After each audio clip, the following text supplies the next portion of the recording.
Hello everyone, कैसे हैं आप लोग? So I was planning to tell you guys I had this thing in my mind. Word ही नहीं आ रहा है, वोकैबलरी में दिक्कत। I can feel you guys, I can totally understand it कि कभी कभार वो शब्द ही नहीं आते हैं मैम, है ना, कि हमें कुछ कहना है या हमें कुछ लिखना है but you are running out of words. ये प्रॉब्लम आई थिंक सबने अपनी लाइफ में कभी ना कभी फेस करी है एंड अभी भी कर रहे होगे। एंड इट्स नॉट लाइक कि हमारी लाइफ में ऐसी चीज़ें नहीं आई हों। तो वोकैबलरी में, वोकैब में इंग्लिश के नए वर्ड्स में बड़ी दिक्कत आती है। वही वही घिसे पिट्टे रोजमर्रा के वर्ड्स जो हम बचपन से बोलते आ रहे हैं, हम उन्हीं को यूज करते हैं। अब इम्प्रूव करें तो करें कैसे, है ना? इतनी सारी बुक्स है, इतना सब कुछ है, how to go through it. So don't worry, इस पूरे सेशन के बिल्कुल एंड तक बने रहिए, जिसमें मैं आपको बताऊंगी कुछ ऐसी टेक्निक, कुछ ऐसी 5 इंपॉर्टेंट टिप्स जिससे आप अपनी वोकैब को और एक्सपैंड कर सकते हैं। Right, so this is Palak Rakhiyani, your English educator, and what are we waiting for? Let's begin with it. Now, English vocabulary is something which I can actually relate कि बहुत सारी चीज़ें ना समझ ही नहीं आती हैं कि करना क्या है भाई। नए नए शब्द मैम कहाँ से ढूंढ के लेके आए, है ना? इतनी बड़ी तो डिक्शनरी है। लोग कहते हैं डिक्शनरी अपने साथ रखो, learn 5-10 new words daily, but वो हो नहीं पाता है, उसमें रेगुलरिटी आती नहीं है। सो अब इस चीज़ का सल्यूशन बिल्कुल है मेरे पास। द सोल्यूशन इज दैट कि सबसे पहली चीज जो आपको करनी है, the first and foremost thing that you have to do is expose.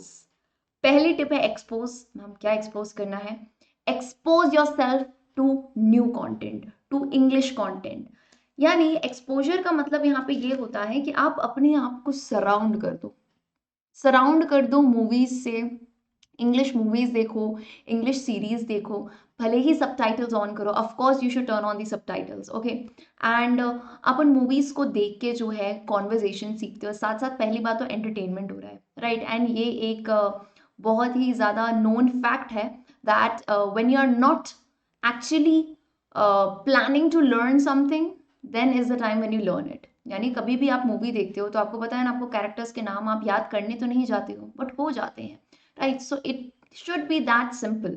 So when you're watching new English movies, it's like you're entertaining yourself, and side by side you are getting some new words, you will get some new vocabulary, some idioms, some proverbs which those actors are saying. So पहली चीज तो आपने ये करनी है, थोड़ा सा अपने कंटेंट को मूव करते हुए, राइट? जो आपका नॉर्मली आप जो मूवीज देखते हैं उनकी जगह कोशिश करिए कि इंग्लिश मूवीज एंड इंग्लिश में ही ज़्यादा देखें, right, with the subtitles also. Expose yourself to content, listen to news, है ना? इंग्लिश न्यूज़ चैनल्स इतने सारे अवेलेबल हैं। मैं नहीं कह रही कि पूरी देर सुनते रहो, but I think hardly 5 to 10 minutes news देखने में कोई प्रॉब्लम नहीं होगी, right? And that too in English. So over there you can find some really good words, isn't it?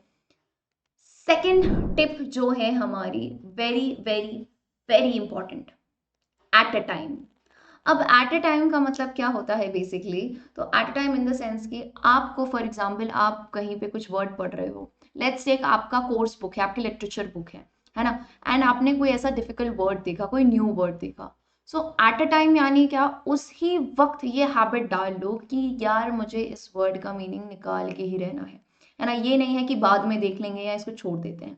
The reason being, अगर आप अपनी लिटरेचर बुक में ही जो वर्ड्स दिए गए हैं, जो आप बुक पढ़ रहे हो, if you know the meaning of all those words, then you have a huge vocabulary. Believe me, that much vocabulary is even more than enough for you guys, right? तो हम एटलीस्ट कोशिश करें कि पूरी जो हम किताब पढ़ रहे हैं, फॉर एग्जाम्पल आप कोई भी बुक पढ़ रहे हो, इंग्लिश लिटरेचर की हो, बायोलॉजी हो, even if you are reading a novel और anything, right, just try to note down the meanings at a time. And इसी के साथ रिलेटेड है tip number 3, that is dear diary. Dear diary यानी क्या? आप अपने साथ जो ये वर्ड्स, आप नए वर्ड्स का मीनिंग देखते हैं, इन्हें नोट डाउन करते जाइए एक छोटी सी डायरी में, है ना? अब डायरी मेंटेन करना थोड़ा ऐसा लगता है कि मैम बहुत ही पहले टाइम की बात है, ये तो कौन ही डायरीज मेंटेन करता है, बट बिलीव मी, ये टिप बहुत काम आती है। And things written on paper are meant to be more effective. वो चीज़ें आप ज़्यादा याद रख सकते हो अपने दिमाग में, राइट, क्योंकि वो आपने खुद से लिखी है। तो मैं ये नहीं कहूँगी कि हज़ारों वर्ड्स उसमें लिख दो, पर एटलीस्ट ऐसे कुछ इंपॉर्टेंट वोकैब जो कि आपको पता है, आप आगे यूज़ कर सकते हो। सो आई होप 3 टिप्स तो काफ़ी इंपॉर्टेंट थी एंड जो कि आपको समझ आ चुकी है. Let's move on to very important tip number 4. बोलो. टिप नंबर 4 बोलना is basically speak English, have conversation in English. मतलब सुनना करना ये तो चलता ही रहेगा, बट बोलो. कैसी भी इंग्लिश बोलो, टूटी फूटी बोलो, but start conversating, right. Even if सामने वाला आपसे हिंदी में बात कर रहा है या किसी और लैंग्वेज में, you try to speak in English. अच्छा, अब इससे मैं एक चीज़ और बिल्कुल समझ सकती हूँ. लोग आपको कहेंगे कि अरे अंग्रेज चले गए, इन्हें छोड़ गए, है ना, या ज़्यादा हीरो बन रहे हो. Let them speak. You need to focus on your goals कि yes, I need to improve my vocab because you know English is a very important language, right? तो हमें सीखना ज़रूरी है and of course lifetime में काम आती है. So it's fine, है ना? Let people say whatever they want to, but you focus on what you have to do, right? I hope it's very clear. So start conversating today onwards अपने friends के साथ, maybe possible with your family members, your teachers at school, okay? Try to shift towards English and converse more. And last but not the least जो मैं कहना चाहूँगी, practice. Practice makes a man perfect and उस practice के साथ एक चीज़ और जुड़ के आती है, there is a combination of practice and confidence. If you don't have the confidence then I think आप कोई भी चीज़ में आगे नहीं बढ़ पाओगे, right? Being honest, अब ये सोच रहे हो कि मैम vocabulary और confidence का क्या रिश्ता है, तो भाई बहुत ज़ोरदार रिश्ता है. आपको वोकैबलरी कैसे याद होंगे, नए वर्ड्स कैसे याद होंगे, आपके पास नॉलेज तो बहुत है लेकिन आप उस नॉलेज को निकालोगे कैसे, है ना. है ना. It's more important to make use of the knowledge rather than just collecting of the knowledge. तो आप उस नॉलेज को कलेक्ट तो कर रहे हो लेकिन आपके पास वो कॉन्फिडेंस होना चाहिए to use it at the right time. So gain that confidence कि yes यार, I am smart enough that I can learn all these words and I can use them at the right time.